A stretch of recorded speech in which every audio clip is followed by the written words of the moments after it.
Hello, Tessa team. Joey here with a tour of our production space. Now, we're on the main channel. You probably saw me give Adam a tour of our sort of newly redesigned production closet, our production room here. That was all sponsored by Just Right, the battery case that we recently got installed that sort of prompted this whole kickoff. But I wanted to give you a little bit more of an intimate walkthrough of a bunch of key things here that sort of make up the tested DNA of production, but also mean a lot to me. I've been working with a lot of this gear for like 15 years, dating back from the Whiskey Media days. And so I just wanted to walk through as I've been cleaning up this place and like organizing it. I've been getting like almost emotional because it's, these are cables, these are ties, these are like things that I've been cleaning out that like I have fond memories of like sitting down in the old Whiskey Media office, wrapping cables with my old colleagues like Drew and Vinny and Anna. And like, it was hard to like part with this stuff. And I realized like, wow, this stuff has been here for a long time. And how much of this stuff is just sentimentally sitting here, if at all, or, anyway, I had to grapple with a lot of emotions. Again, you can go on that main channel and see the broad overview of this and see Adam's thoughts on how this room is set up. But this video will be, a partner video to that, and that will just walk through.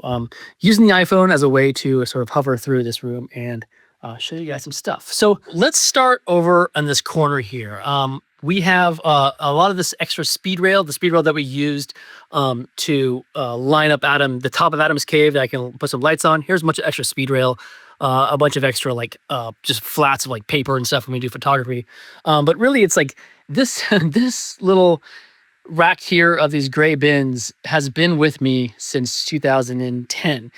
These gray bins specifically, this thing used to be full of them, but this was all of Whiskey Media's bin organizers for all the different cable types. Now, it's probably a little bit different these days now with like so much things being HDMI, but it used to be we had all sorts of different kind of signals. We had VGA, we had video, different kinds of video signals for all the different game systems, and all of these bins were basically adapters or cables, just like RCA to XLR.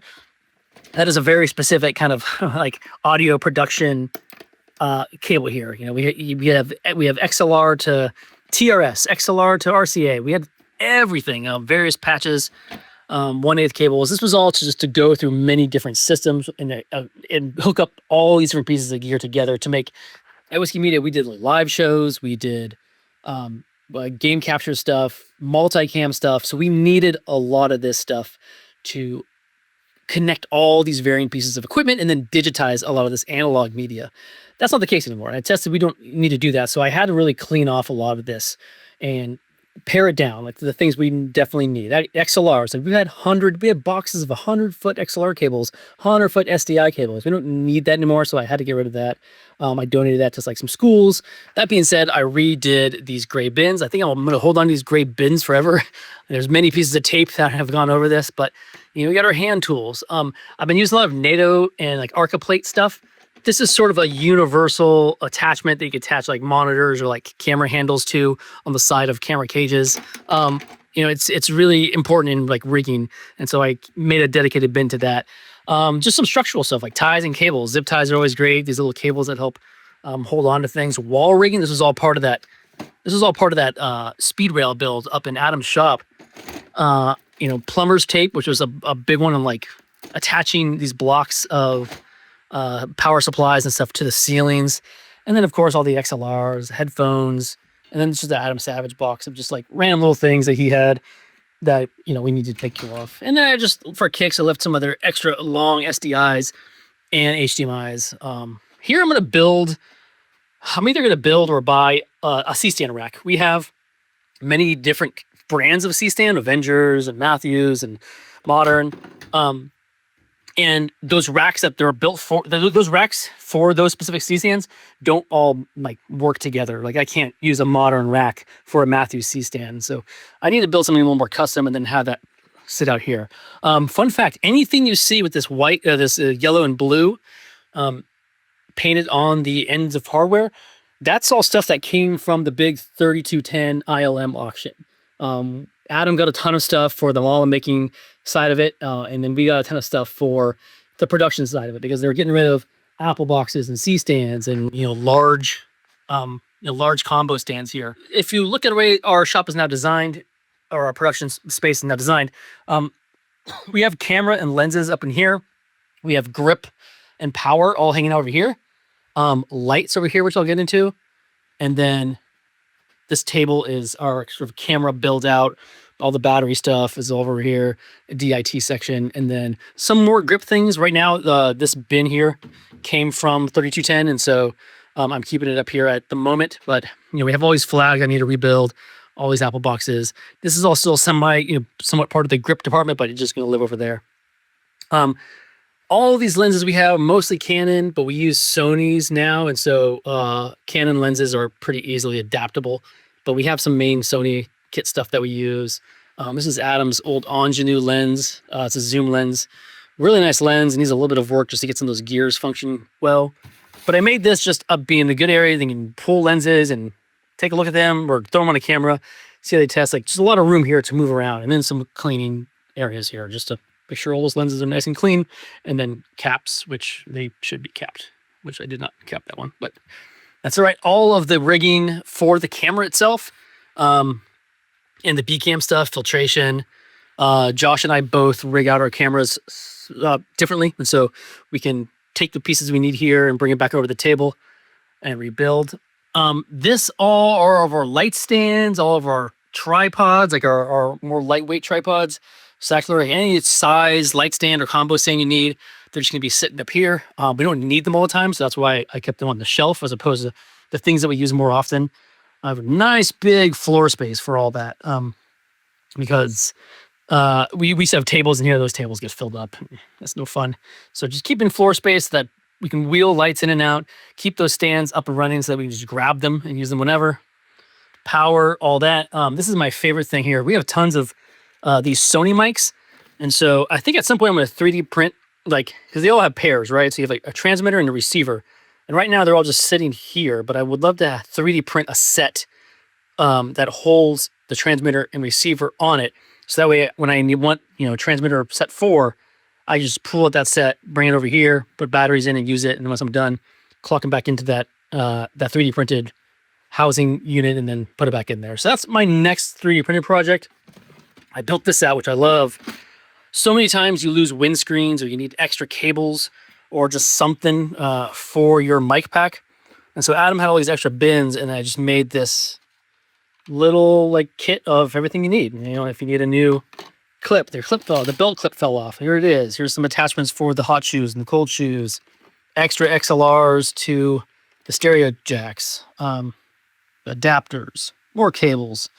And then these are probably the two most things that go kind of MIA during the shoot. And so for packing up for a shoot, grab a few mics over here, grab a few of these little bits and bobs and put them into a toiletry bag and throw them in your travel case, which all of our travel cases are now nicely organized right there. I could just grab it whenever we got a travel shoot going on here. Some hardware, some tools when we need to mount things. The ceilings in here are very strange. There's no real light except for these lights here. And so I took some of these old production lights that we don't really use any longer, and I mounted those up there to give us light, to give us a high quality light. The lighting area. So we've got a ton of different lights. I ended up taking a few of them and just boxing up the ones that we don't use too often. These are the old Arri Fresnels. These are old school tungsten lights. I love those lights. I love the quality of those lights, but they're hot. And it's hard to find the bulbs these days. The LEDs have kind of taken over everything. So these 3 racks are dedicated to just keeping lights. I need to organize this one. This belongs on our laser smoke and fog box. But here are the flapjacks. These are, this is by Photodiox, but tons of brands make this style of light. Basically just a rigid, soft light panel that can be powered through NPF or V-mount or plugged into the wall. We use those guys a lot for what you call sweeteners. We're basically, when we have all the ambient light sort of set up and we're going to be punching in on a face and we just, sweeten up that light, sweeten the face a little bit. We just bring that in pretty close, add a little bit of kick and bring the exposure up in the face. So those are great sweeteners, not so much big ambient lights, but great for faces and bodies. And because of that softness and because of the way they kind of kick around the skin, the shadows, they look really nice. These are part of the big Aputure sponsored build we did a while back, where we put in tons of Aputure lights over at Adam's shop. And I got a couple of these, the Aputure Novas 300s, and we don't use these up on the grid much anymore, but they are super punchy. They're almost like, the kind of the sky panel-ish, meaning that there's like really high output version of that, basically, which has, I want to say this has 3 or 4 pixels, meaning that you can do effects here, right? Like you can make like a rainbow or lightning or whatever, basically play with the color, whereas this only does bicolor, your tungsten or your daylight. This does any color using the app, plus effects, plus it gets bright as heck, so bright that I usually use it now with this softbox on here. So this basically increases the size of the light. As you increase the size of your light source, it becomes a little bit softer, and so bringing that size up and having that max amount of power means that we can really use this thing for either a sweetener, or we can put it far away, just have it be this nice big kick of light that's kind of shining through the shop. It's been really nice. I love the quality of this thing. I love the effects you're able to do, the way you're able to kind of paint the light and shadows around because of that output, and because of the versatility of them.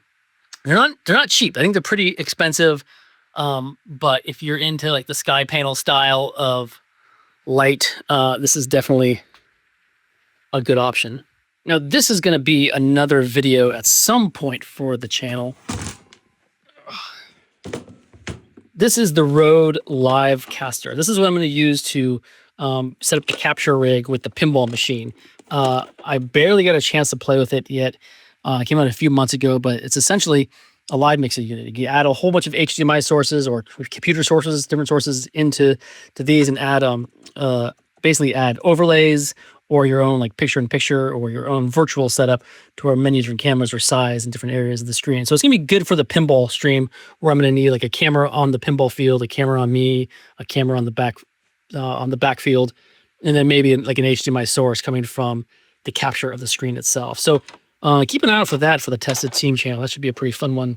We'll get some folks in here to play some pinball once we get that up and running. And lastly, we have the Aja IO-HD, the Blackmagic broadcast converter. These things were very important when we were doing a lot of video capture through video game systems back at Whiskey Media. We would do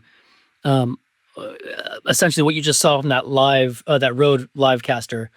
That thing would push out a program signal, like a master signal, to something like this, the IO-HD, and that would convert it into a ProRes file, lossless, high resolution or high quality file that we could then compress into many different formats. Because at that time, YouTube wasn't really a thing, and so we had to compress into many different formats ourselves and put those out in all the different resolutions. And so this was the beast that would create that master ProRes file, and all those different signals coming out of those different analog things would go through like a broadcast converter to make sure that those weird signals would go into an NTSC file or NTSC signal that the Aja can take.